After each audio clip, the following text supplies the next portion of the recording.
ہاں 500 رکھ دیں 5000 رکھ دیں, کم از کم لڑکے کی جو 1 مہینے کی تنخواہ ہے کم از کم وہ رکھیں. ایک لڑکا اگر مثال کے طور پہ 2 لاکھ روپے کماتا ہے تو پھر اس کا حق مہر 2 لاکھ روپے ہونا چاہیے. اب اس کا حق مہر 20,000 روپے ہونا چاہیے. اچھا سر مجھے بتائیں معجل وہ ہے جو کہ فوری طور پہ دے دیا جاتا ہے؟ یہ معجل ہے اگر عین والے جو ہے نا معجل وہ فوراً اسی وقت, اور معجل جو ہے وہ یہ ہے کہ جب ڈیمانڈ کرے لڑکی, ٹھیک ہے نا. اور جیسے مجھ سے کہہ رہا ہے نا, بات یہ ہے کہ مہر ہونا تو یہ چاہیے کہ اس وقت ادا کرنا چاہیے, سب سے بہترین عمل تو یہی ہے.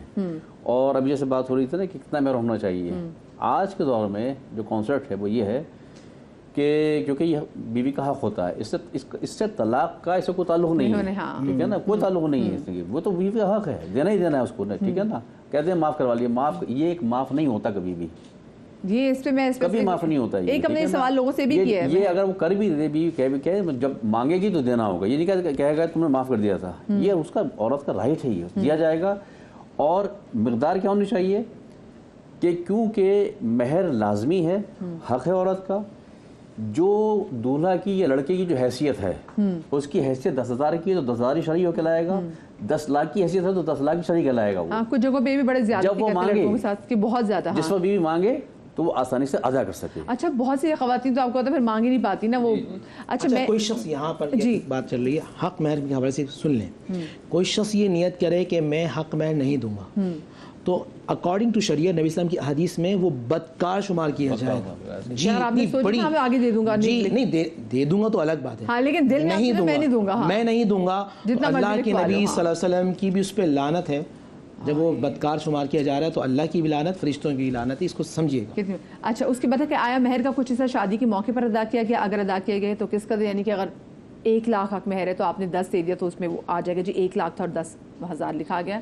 اچھا جی آیا پورے مہر یا اس کے کسی حصے کے عوض میں کوئی جائیداد دی گئی ہے, اگر دی گئی ہے تو جائیداد کی صراحت اور اس کی قیمت جو فریقین کے مابین طے پائی ہے, اس کا کیا مطلب ہے؟ یہ دیکھیے باہمی انڈرسٹینڈنگ کی بنیاد پر ہوتی ہے, ٹھیک ہے نا, کہ ہم نے چلے نقد رقم نے دی, ہم نے کوئی جنس طے کر لی, زمین ہے, پلاٹ ہے, کوئی چیز ہے, زیور ہے, چاندی ہے, کچھ بھی طے کر دیا تو اس کی تفصیلات لکھی جائیں گی کہ یہ اس میں طے کر دیا, یہ باہمی آپس میں رضامندی کی بات ہوتی ہے, جبر نہیں ہوتا اس کے اندر بھی, ٹھیک ہے. اچھا یہاں یہ ہے کہ اب جیسے بات یہ کی تھی کہ مثال کے طور پہ یہاں پہ زیور ہے, ٹھیک ہے نا, اب وہ 7 صاحبہ نے اٹھا کے اپنے پاس رکھ لیا, تو جب تک وہ لڑکی کی ذمہ تھا یہ خائن بن گئی اور ان کی نیت ہے کہ میں اس میرا قبضہ ہو گیا, تو جب تک یہ اپنے پاس رکھی رہیں گی یہ گناہگار ہوتی رہیں گی اللہ سبحانہ و تعالیٰ کی بارگاہ میں کہ اس کا حق تھا انہوں نے غبن کے طور پہ لے لیا. اور کچھ ایسا کبھی کبھی ہوتا ہے کہ وہ مر جاتی ہیں پھر وہ بیٹیوں میں ٹرانسفر ہو جاتا ہے اور جس کا حق ہے اس کو نہیں ملتا, تو بروز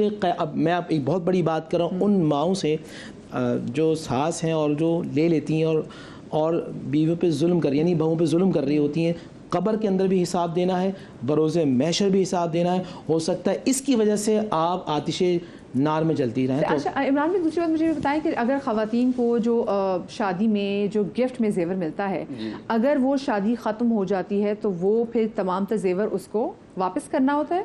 جی ہمارے لاء کے اندر یہ فقہ کے اندر بھی ہے کہ عرف پہ ایک تو ڈیپینڈ کرتا ہے کہ عرف میں اگر وہ چیزیں ملکیتاً دے دی گئی ہیں تب تو واپس نہیں دینا ہوگا, لیکن اگر وہ عاریتاً دی گئی, عاریتاً کا مقصد ہے کہ صرف شوہر نے بطور استعمال کے دے دی, ہم لوگ یہاں ساری چیزیں عاریتاً استعمال کرتے ہیں تو پھر سب چیزیں دلہا کو دلہا کی ملیں گی, دلہن کو دلہن کی مل جائیں گی. عام طور پر قانون میں بھی یہی ہے کہ اس طرح واپس دے دی جاتی ہیں. تو وہ آج کل کے لحاظ سے جو میں ذہن میں بات آ رہی تھی بھی لوگ ڈسکشن کر رہے تھے, سونا چاندی تو دے سکتے ہیں, اور لڑکیاں آج کل شوقین ہوتی ہیں آئی فون وغیرہ کی, کہ اگر وہ بطور مہر کے اچھا آئی فون دے دیتے لو جی وہ نیچے گرا وہ آپ کا حق میں ٹوٹ گیا, تو اس میں یہ کوئی بھی قیمتی چیز اگر اس کی خوشی کے مطابق جو بھی ڈیمانڈ کر سکتی ہے وہ, اگر وہ اچھا سا فون گاڑی کوئی بھی دے دیتے ہیں تو مہر کے طور پہ ہو جائے گی. اور ایک مشورہ یہ بھی ہے کہ جو جیولری اس کو دیتے ہیں نا اس شادی کے موقع پر, وہ بطور مہر کے کنسیڈر کر لیں کہ بصورت طلائی زیورات, اس کو جیسے یہاں پہ جائیداد کو کوئی حصہ دیا گیا تو اس میں کر دیا جائے کہ بھائی یہ سونے کے 4 کڑے ہیں یا سیٹ ہے اتنے لاکھ کا ہے, 3-4 لاکھ, یہ بصورت طلائی زیورات اس کو ادا کیا گیا. اچھا یہاں ایک سوال میں بھی آپ ایک منٹ دیکھیں, جب نکاح ہو جائے نا تو نکاح کے فوراً بعد رخصتی بھی ہونا چاہیے.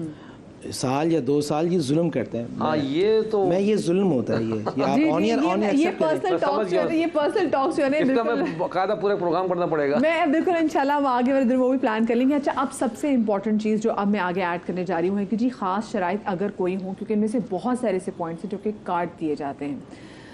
آیا شوہر نے طلاق کا حق بیوی کو تفویض کر دیا ہے؟ اگر کر دیا ہے تو کون سی شرائط کے تحت؟ اور یوزلی جب لڑکیوں کو، میں چاہوں گی لڑکے لڑکیاں ضرور دیکھیں جب ان کے پاس نکاح نامہ آتا ہے یہ پوائنٹ آلریڈی کٹا ہوا آتا ہے. آپ نکاح نامہ کھولیں اس پہ آپ کہیں گے یہ کراس کس چیز کے لگے ہوئے ہیں؟ وہ یہاں پہ لگے ہوتے ہیں. یہ کیا رائٹ ہے یہ بتائیں ذرا نور بھائی.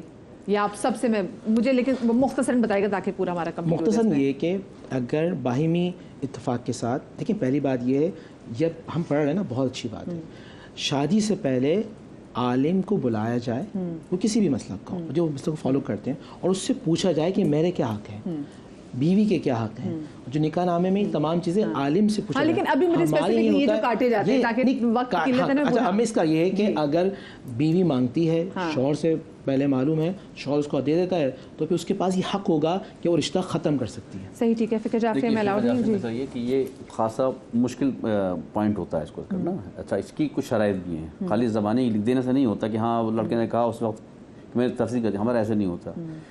اگر تفصیل کروایا جا رہا ہے تو باقاعدہ لڑکا جو ہے وکالت نامہ لکھ کر دے گا.